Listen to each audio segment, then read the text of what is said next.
గుండె చెదరిన వారిని బాగు చేయువాడని, వారి గాయములన్నీయు కట్టుచున్నవాడని. గుండె చెదరిన వారిని బాగు చేయువాడని, వారి గాయములన్నీయు కట్టుచున్నవాడని.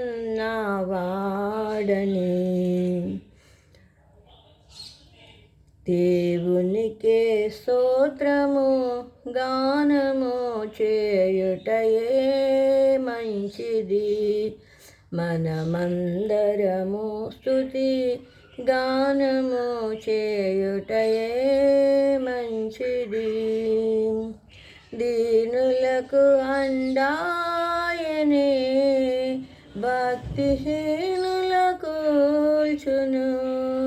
సితారాతో దేవుని స్తుతులతో కీర్తించుడి. దేవునికి స్తోత్రము గానము చేయుటయే మంచిది. మనమందరము స్తుతి గానము చేయుటయే మంచిది.